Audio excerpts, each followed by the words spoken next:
Skip the jump scares. If you want Halloween with teeth, read 3 Gothic poems that still bite: A Midnight Ride with Death, A Wedding Hijacked by a Corpse, and A Witch Who Snuffs Your Hearth for Good. I'll give you the stories, the best lines, and exactly where to read them free tonight. First stop, Lenore by Gottfried August Bürger, 1774. A young woman rages when her fiancé, William, doesn't return from war. At midnight, hoofbeats. William appears and tells her to mount up. They blast through the night, villages, churchyards, wind screaming, until dawn breaks over a cemetery. Then her lover drops the mask. He's death himself, with scythe and hourglass, and he's brought her to her grave. The ballad rolls like a drumbeat, all rhyme and hooves, and it never lets up. It's packed with classic Gothic scenery: mist, gallop, bones, a churchyard gate clanging behind them. That's Halloween fuel. And the lines land hard. One English version urges, look forth, look forth. The moon shines bright. Bravely the dead men ride through the night. You can feel the cold air on your teeth.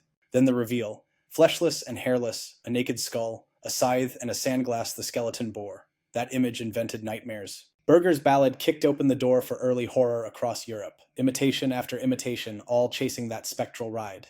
Read it on Wikisource. There are multiple translations, including one by Dante Gabriel Rossetti. Try 2 versions back to back. You'll hear how translators sharpen the gallop. Now crank the drama, Alonzo the Brave and the Fair Imogine, from Matthew Gregory Lewis's The Monk in 1796. It's the definition of a campfire ghost ballad. Alonzo goes to war, Imogine swears fidelity. She marries a rich baron anyway. At the wedding feast, the clock strikes 1. A stranger in black armor sits down among the guests. The candles burn blue. People demand he lift his visor. He does. Underneath is Alonzo's rotted skull, worms threading in and out. He accuses her of perjury and drags her straight through the floor into a gaping grave. The castle never recovers. Neither do the guests. Lewis doesn't flinch. The worms they crept in and the worms they crept out and sported his eyes and his temples about. That's the line that stops the party. And the curse?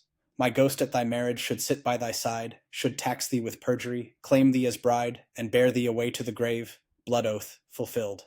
It's moral theater with Gothic fireworks, blue flames, grave breath, ruined halls. You want Halloween spectacle? This one parades it down the aisle.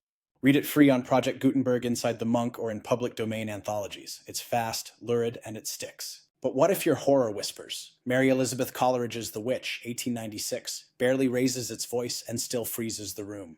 A winter night, a knock. A huge little maiden begs to be lifted over the threshold. Old folklore says the threshold keeps evil out unless invited. The speaker lifts her in kindly. Then the last stanza flips the world. She came, and the quivering flame sunk and died in the fire. The house goes cold forever. No thunderclap, no skulls, just the quiet doom of hospitality gone wrong. The refrain hits different once you understand it. Oh, lift me over the threshold and let me in at the door. That plea turns predatory. Coleridge doesn't label her a witch. She lets the dead fire speak. The poem's power lives in the negatives. No gore, no chase, only a chill that settles and never leaves. It's the kind of verse that makes you check the latch twice. Read it on poets.org. Short, razor precise, and colder than ice water. So, 3 flavors of Gothic terror for Halloween, each with a perfect bite size. Lenore, the reckless midnight ride and the punishment of blasphemy and broken vows. On Wikisource, sample more than 1 translation. Alonzo the Brave and the Fair Imogine, The Public Reckoning, Blue Candles, Skeleton Groom, on Project Gutenberg with the Monk. The Witch, The Soft Knock, The Threshold Rule, and The Hearth That Dies, on poets.org. Together, they map the Gothic's whole range: speed and doom, spectacle and sentence, silence and invasion. Read them aloud by candlelight and you'll hear the beat of hooves, the scrape of armor, and the sigh of a fire going out. Which one are you reading first? Ride, wedding, or witch? Drop your pick in the comments and tell me your favorite line.